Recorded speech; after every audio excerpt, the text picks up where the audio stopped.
Hi and Assalamualaikum and good day. The name that we had chosen for our group is IC. Our group member consists of Ahmad Fahmi Faruqi, Ansh Farhan and myself Lut. We are really grateful because we managed to complete this video presentation within the time given by our lecturer, Rohayati Maripin and Nur Khairiyah Rozali. This assignment is impossible to be done without the amazing cooperation and effort of our group members Lut, Ansh and Faruqi.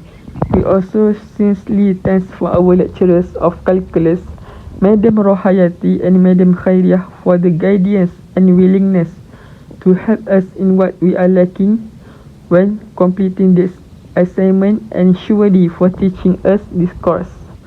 Last but not least, we would like to express our gratitude to our family members who keep on encouraging us all this time. So, our group has chosen related rate, also known as rate of change, for the assignment topic, which is application of differentiation. One of the application of differentiation in the fundamental theorem of calculus is related rate of change. Related are normally involving figure out a rate of changing of a quantity from another quantity that is given sufficient information.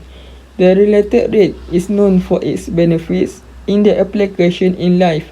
An example of application in real life regarding related rate is we can figure out the speed of two vehicles that drive in different directions if each of the vehicles' speed and direction is known. So, what is related rate problems? A related rate problem is a problem that involves at least two changing quantities.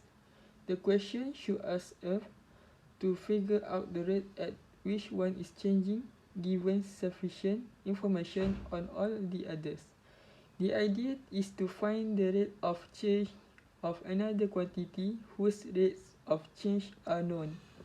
There are 5 steps in solving related rates problem. 1. Draw a diagram if possible. 2. Label all the quantities mentioned in the question.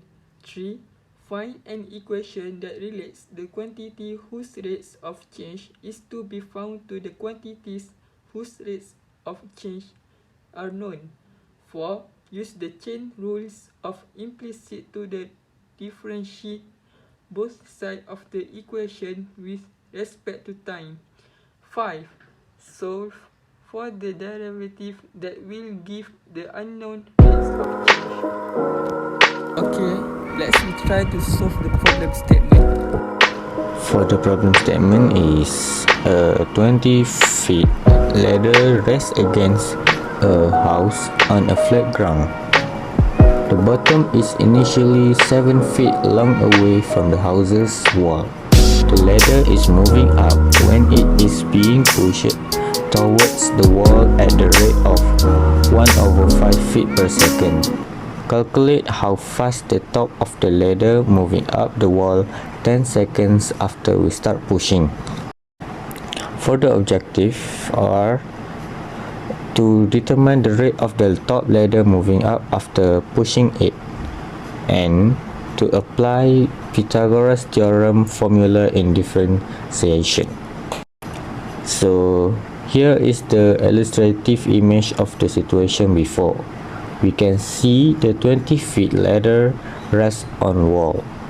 At first, the bottom of the ladder we call as X is 7 feet away from the wall. However, when we push it with the wall at the rate 1/5 feet per second, the value of X decreases, and here we want to find the rate of the top of the ladder, or we call as Y moving up after 10 seconds. For the first step, we can draw an appropriate figure and label quantities given related to the problem for better understanding. From the problem statement, we know that the bottom of the ladder is 7 feet away from the house wall. We also know that the ladder is moving up at the rate of 1/5 feet per second. Based on the question, it asks us how fast the top of the ladder is moving up, which is dy/dt. So, from the information given, we know that the dx over dt is 1 over 5 feet per second, and the question asks us to find dy over dt. From the figure that we have shown, we know that this question is related to Pythagoras theorem. As we all know, the equation for Pythagoras theorem, a square plus b square equal to c square. Therefore, we can substitute the information given into an equation and differentiate the equation. Next, we know the bottom of the ladder is 7 feet away from the wall before it been pushed.